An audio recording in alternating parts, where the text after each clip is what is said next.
Prison van তারা আটকে রাখে, তারা মালখানার ওখানে কিছু গাড়ি ছিল পরিত্যক্ত, সেই গাড়িগুলোকে প্রিজন ভ্যানের সামনে সেখানে দেয়। তারা সেখানে অনেক হট্টগোল করছিল, বিভিন্ন ধরনের জয় শ্রীরাম স্লোগান দিচ্ছিল। আবার আমি সহ অন্যান্য অনেক আইনজীবী আমরা ঘুরে দেখলাম, তারা বলছিল যে যিনি এর মধ্যে তারা একটা কাজ করেছে কি, যে তারা দ্রুত, এটা আসলে অসম্ভব বিষয়, তারা সাথে সাথেই নকল নিয়েছে। নকল নিয়ে তারা 2 ঘন্টার মধ্যে নকল প্রস্তুত করেছে, মিসকেস প্রস্তুত করেছে এবং মিসকেস ফাইল করেছে, যেটা আসলে নজিরবিহীন। এরকম ঘটনা আমরা কখনো দেখি নাই। কাদের ইন্ধনে অথবা কাদের সহযোগিতা এটা করেছে আমরা জানি না। তো আমরা দেখতে পেলাম যে মহানগর দায়রা জজ সাহেব যিনি আছেন, ওনার নামও সাইফুল ইসলাম। তো অনেকেই ইস্কনদের অনেকেই বলাবলি করছিল যে সাইফুলকে অবরুদ্ধ করে রাখা হবে, সাইফুল মানে হচ্ছে মহানগর দায়রা জজ সাহেব। তো মহানগর দায়রা জজ সাহেবকে অবরুদ্ধ করে রাখা হবে, তাকে যেতে দেওয়া হবে না যতক্ষণ না পর্যন্ত সে আমাদের মিসকেস শুনবে। তারা অনেক উগ্র স্লোগান দিচ্ছিল। যাই হোক, ঘটনার পরবর্তীতে পুলিশ প্রশাসন প্রথম দিকে কোনো ধরনের প্রতিহত করে নাই।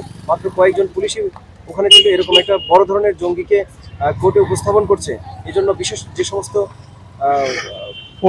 ফোর্স থাকা প্রয়োজন ছিল, আসলে ওই রকম ফোর্স ছিল না, আমরা আদালতে দেখিনি। আমরা ইতিপূর্বে দেখেছি যে কোনো রাজনৈতিক নেতাকে যখন কোর্টে উপস্থাপন করা হয় তখন সাধারণ পাবলিক দূরের কথা আইনজীবীদেরকেও চেক করে সেখানে ঢুকাতো।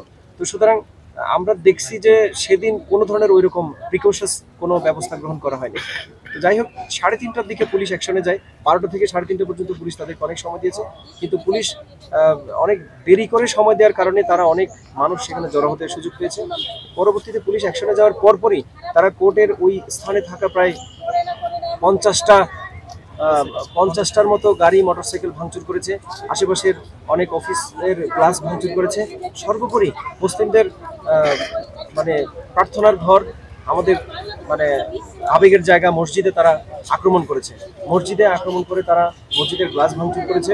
কালেক্টরেট একটা মসজিদ আছে ওখানে, আমাদের চট্টগ্রাম কোর্টে 2টা মসজিদ, একটা আইনজীবী সমিতির মসজিদ, একটা সরকারি মসজিদ, কালেক্টরেট মসজিদের ইমাম সাহেবকে তারা মারধর করে রক্তাক্ত করেছে এবং একজন সাধারণ মুসলিম তাকে দাড়ি টুপি পাঞ্জাবি পরা অবস্থায় দেখে তারা এই ইসকনের জঙ্গিরা তাকে আক্রমণ করে রক্তাক্ত করেছে। আমরা সেই সমস্ত ভিডিও ফুটেজগুলো এবং ছবিগুলো আমাদের কাছে আছে। তো এই কারণে আসলে মূলত সাধারণ আইনজীবীরা ওখানে জড়ো হয়েছিল এবং তাদেরকে প্রতিহত করার চেষ্টা হচ্ছিল। তো তারা যাতে আমাদের এখানে এই আইন আন্দোলনে উঠতে না পারে, আমাদের অনেক আইনজীবী ভাই তাদেরকে প্রতিহত করতে গিয়ে তাদের সেখান থেকে সাইফুলকে ধরে নিয়ে তারা নির্মমভাবে তাকে হত্যা করেছে। তাকে কুপিয়ে হত্যা করেছে। তার মাথার পেছনের রগ প্রথমে কেটে দেয় জবাই করে, তারপরে একটা কোপ দেয় প্রায় 6 ইঞ্চির মতো, কান এবং ঘাড় কেটে যায়। এরপরে গতকাল সুরত হল রিপোর্ট থেকে আমরা জানলাম যে তার পিঠে প্রায় 23টা স্ট্রাইক, 23টা আঘাতের চিহ্ন রয়েছে। তো রক্তাক্ত অবস্থায় তাকে মেডিকেলে নেওয়ার পথেই সে মারা যান। আমরা এই হত্যার তীব্র নিন্দা এবং প্রতিবাদ জানাচ্ছি। আমাদের এই শান্তিপ্রিয় বাংলাদেশে ইসকনের মতো একটা সন্ত্রাসী সংগঠন যদি থাকে, আসলে বাংলাদেশের শান্তি বিনষ্ট হবে। সেজন্য রাশিয়া, অস্ট্রেলিয়া, কানাডার মতো আমিও বাংলাদেশের এই শান্তিপ্রিয় দেশটাকে শান্তিতে রাখার জন্য তাদের ওই সমস্ত দেশের মতোই ইসকনকে নিষিদ্ধ করার দাবি জানাচ্ছি এবং সাইফুল হত্যার আমি বিচার চাই। সাইফুল অত্যন্ত ভালো ছিল, একজন বিচক্ষণ আইনজীবী ছিল। আমার যেখানে চট্টগ্রামের চেম্বারের সামনে একটা নামাজের জায়গা আছে।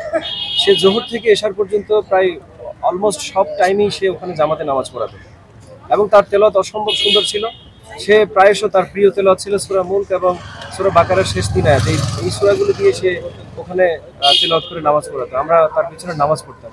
তো তার মতো একটা আদর্শবান ছেলে আমাদের কাছ থেকে চলে যাওয়া, সে একাধারে ভালো আইনজীবীও ছিল, ভালো ব্যক্তিও ছিল, আমাদের বিশ্ববিদ্যালয়ের ছোট ভাইও ছিল। আমরা তাকে খুব কাছ থেকে দেখেছি এবং ঠিক মৃত্যুর, তার যে শহীদ হওয়া এর ঠিক 20 মিনিট আগেও আমার সাথে কথা হয়েছে। আমি নাগরিক টিভি নামের একটা টিভিতে আমি তখন সাক্ষাৎকার দিচ্ছিলাম ওই চট্টগ্রাম বারে। তো ওই সময় সে আমার পাশ থেকে গিয়েই আসলে তাদেরকে প্রোটেস্ট করতে গিয়ে তাকে ওখান থেকে ধরে নিয়ে মেরে ফেলে, হত্যা করে। পাঠাকাটার যে খড়গ আছে সেই খড়গ দিয়ে কোপায়। তো হত্যাকারীরা ইতিমধ্যে আমরা জেনেছি যে কয়েকজন হত্যাকারীকে চিহ্নিত করা গেছে, প্রশাসন ব্যবস্থা নিচ্ছে বলে আমরা জেনেছি। তো আমরা প্রশাসনের কাছেও দাবি জানাই আপনাদের মাধ্যমে, যেহেতু আসলে আমাদের আর মাধ্যম তো কোনো কিছু নেই, আপনাদের মাধ্যমেই আমরা আমাদের দাবি দেওয়াটা পেশ করতে পারি।